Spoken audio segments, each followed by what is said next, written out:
Welcome to Engaging Aging with Erin and Lauren. Join us as we share laughter, tears, and demystify the realities and silver linings that occur later in life. Welcome, listeners, to all of our engaged agers out there. We're thrilled to have you. We are taping this podcast in the middle of a Mercury in retrograde. So we're just, I spilled my coffee on my white pants coming in today. Technology is not working. Yeah, but it's all good because today's topic is patience. And I think we've had to step into that already this morning. If you haven't heard this quote, I say it quite often, patience is a virtue. We are not, as humans, programmed to be patient. No. Especially this day and age. We want things now. It's hard to be patient. And we see often with our clients, if they're in a crisis situation or there's a lot going on, it's very hard to take a deep breath, step back, put your plan in place, and have some patience along the way. And we just want to talk about the importance of patience. And when you can take a minute, what does that bring you? I know for me, the fear of uncertainty of what's going to happen really derails me from having patience sometimes. Well, because you want to be in control, right? 100%. And it's a false feeling of control. When you want to know what's going to happen and you think you can control the outcome, you're not usually being patient because you're trying to over-control and overcompensate. Right. I think what comes with patience is clarity. Instead of being reactionary sometimes, when we can take a minute and take a breath, we can gain clarity on what we really want or need for ourselves when we're not reactionary. But also a level of acceptance, I feel like, comes with patience. Listen, if you know me or you've been listening to this podcast, I have 4 small children. I would not call myself a very patient person. So this is something I've really been trying to step into, and it's not easy for me. But I'm noticing when I take a minute to pause and try to find some patience, I'm showing up in a better version of myself. And my reaction to whatever that stimulus is in front of me is very different. And so if we take that into an aging scenario, something happens. You have a fall. And, you want to return home immediately back to the environment and the life you were living before. But it may take a minute to get back to that baseline. And if you rush that process, you may not end up back at home successfully because it's going to take some patience to rehab yourself, maybe back to that able. So let's use what you just said, because I think it's really important when you say you got to gain clarity first, right? You and I know what that means. We've done a lot of exercises personally and professionally to gain clarity.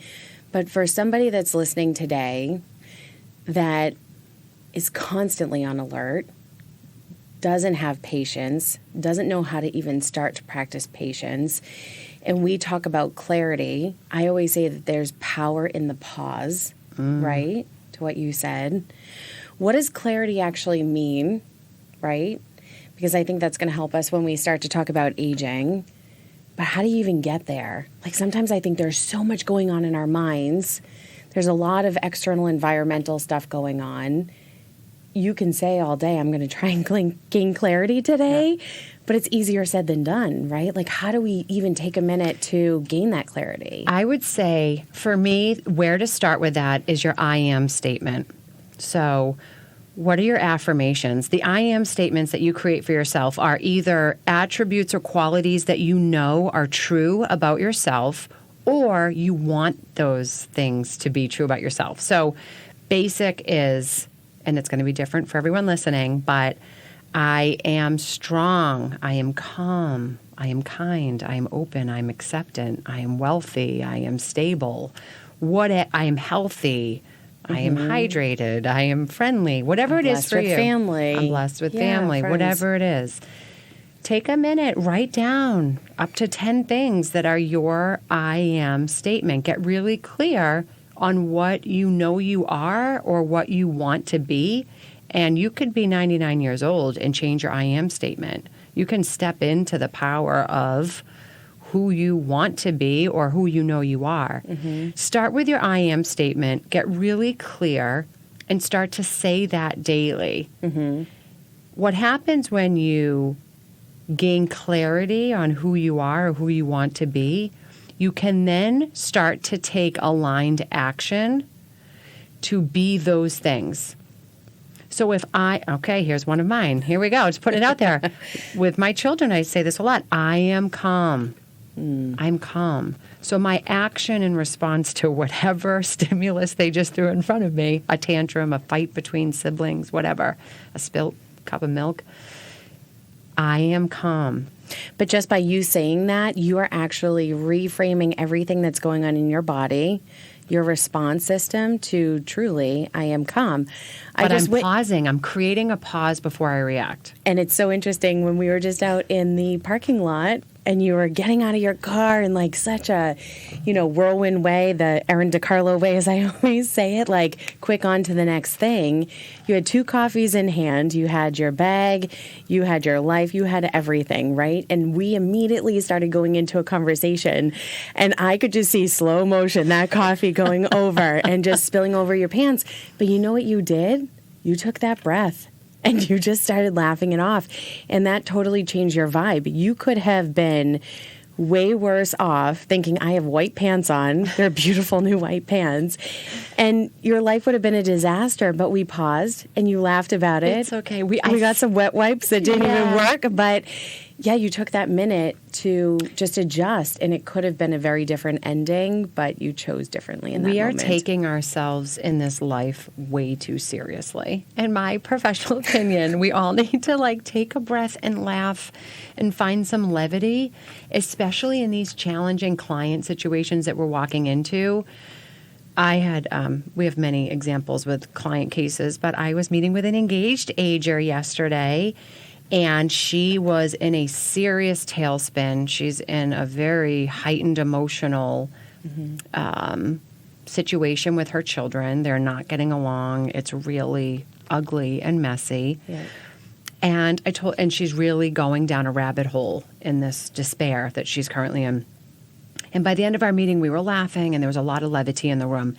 But we had to take a minute, take a breath, put it in perspective, and let some shit go. Choose your battles, everyone. If we're trying to be patient and calm and give space for a pause, we need to lighten the mood a little bit. And I'm not trying to minimize.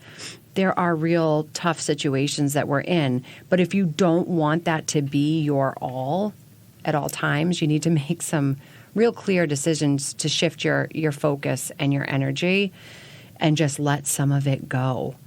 So this client that I met with is in her mid-90s. It sounds like there's been some turmoil in the family for a really long time. And I asked her, what do you want your relationship to be like with your children? Do you want it to stay in a bad place or do you want it to get better?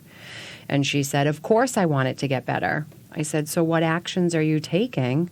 I have goosebumps as you're just saying this right now because I can feel you in that moment. Yeah. I said, what actions are you? She wanted to redo her will and stop communication. And I said, if your, of course I want it to get better statement is true, what are you doing to come to the middle of that? What are you doing to help mitigate that stress? Are your current actions fueling that fire or giving pause to shift your direction? And so we'll probably talk about that in another podcast more specifically on are your actions in alignment with your goals. But essentially, we took a pause and her energy immediately shifted. And so giving patience to a situation allows, one, for that clarity. What really is the big picture end goal, and do we have to rush it? I want to talk a little bit about how patience can help have a dramatic effect in our business when we're supporting clients on their entire transition. If they are feeling in a rush and they have to get to the other end of this transition, what can patience bring to them through that experience if they take a minute and slow it all down? I actually have a great example of this because I was living and breathing it with a client this week. About 3.5 weeks ago, I met with a client for the first time, and he, prior to me meeting him at his house, he had called me We probably had an hour and a half conversation on the phone because his anxiety about moving was so high. And he actually came as a referral from another client of ours who had called me before and said, good luck. This is going to be a tough one, but if there's anybody that can do it, I know you can. And he actually said to me, practice patience with him. So I knew from that moment that that's what we needed to do, right? But I went into his house and you could tell it was just swirling energy from the moment that you walked in. His anxiety was so high, but there were reasons behind that. One, his wife always made these decisions. She always made those plans, regardless of what it was. So he knew that he wanted to make that move, that transition 6 months ago, but he couldn't do it. He was so debilitated by that. All of his thoughts were in his head. And I just sat there with him and I said, I need you to know a couple of things. One, there's no guarantee in life. Two, you've just sat here and said to me, I can't stay in this house any longer. I can't deal with this social isolation. Every time I'm at that community, I feel so different. I feel really good. And so take a moment to pause and recognize that and go back to that feeling, because you're going to be able to have that feeling every single day. Every day. You're going to have your ups and downs, but you're going to be able to have that feeling every day. Second, I need you to trust this process. And that trust is really a big piece of patience. Yes. In my mind, right? We have to have that faith. And part of that trust, to me, means aligning yourself with friends that are in alignment with you, professionals that are in alignment with you, family that are in alignment with you, that understand what you want to see happen so that you can talk through that process with them. So when I said to him, I need you to trust and I need you to be patient in the process, we still saw, after that first meeting, a couple of conversations and times that we were together with him, just the anxiety. The reason that I mention this is because we actually moved him this week. And I remember sitting in his room with him, and we were putting together the books on his bookshelves, and he was just kind of like, sitting on his bed, and he looked at me and he started getting very emotional. And he said, I never thought that I would say this. This process is going far easier, far more smoothly than I ever thought it could go. And I looked him in the eyes and I said, can I ask you something, Larry? He's like, yes. There's that, Mike. Can I ask you something? I said, what is the first thing that I said to you when I met with you? He goes, that I needed to be patient and that I needed to trust this process. And I said, but look what you've done. It hasn't been easy. You can't change it overnight, but you did that for yourself. And now you are so thankful, right? And he looked at me and he goes, I would hire your services 10 times over if I could. I wish I had done this sooner. But the point in that is he did take those moments. It didn't happen overnight. He didn't know how to switch that off, but he would take that moment, and sometimes we would have to remind him to pause and to look at the bigger picture and to go back to that feeling that he was feeling before, when he would go into the community feeling really good about making this decision, and that it all was going to come together. But you didn't meet anxiety with anxiety. I think this is the gift as humans we can give to one another. You came in with a pause and you allowed him, you told him, this is what you can give yourself. And you showed up with a patient energy back at him. So you didn't meet his anxiety with that energy. You met his anxiety with patience and breath. Now, I do want to say, if there's any engaged aging professionals listening today, this is heavy work. This isn't easy. Like, it takes a minute for you to be right in your own headspace to be able to show up the way your clients need you to. Or if you are an engaged ager yourself supporting friends, it's not easy for you to show up for them with calmness. We and all patience. have our own stuff going on every single day. But let's allow each other to lift one another up. And a professional I used to work with, she used to say, this is actually a great tip for anybody that's feeling like you're trying to grit through patience, like, oh, I'm trying to be patient. That's not being patient. She used to say, breathe in, breathe out, and smile. Even in the moment of total tension and frustration, breathe in, breathe out, and smile. What happens in that moment is you're literally resetting your fight or flight response. And you're reminding your psyche that you are in control. You're not just going to react to what's happening in front of you. You're going to breathe in, you're going to breathe out, and you're going to smile. And that pause is going to allow you to have clarity in the next step that you choose to take. And so I commend you. I know, it's not easy in those client cases to always be the patient one, but it worked. I mean, that energy did spill onto him, and he ended up okay, more than okay on the other end. You know what I have to say, though? In the last 2 days that he has been there on his own, we haven't heard from him once. Wow. Because, I think that he's taking that and he's living his best life. Yeah, I love everything about that. The other thing I just want to mention, too, is I think we always forget change is constant. We can have this picture-perfect plan of what's going to happen, how the day is going to go, how our move transition is going to go, but change is always going to happen. It really comes down to, and this is part of patience, how we respond to it and how we choose to move on from there, how we choose to take action. And part of that is taking that breath. And you mentioned the word earlier, and I think this goes right into that, is faith. Faith is not knowing the how, but knowing that it will all work out. And so to find your faith in whatever that may be, not necessarily in a religious way, but for many people it is in that way, let go and let God.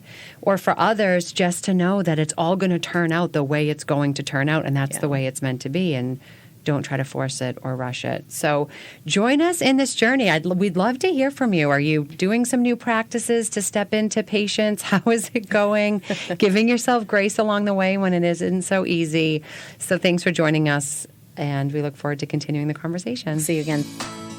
Thank you for joining us today. To continue the conversation, follow us on social media at Dovetail Companies or visit us online at dovetailcompanies.com. And remember, change can be difficult. Aging doesn't have to be.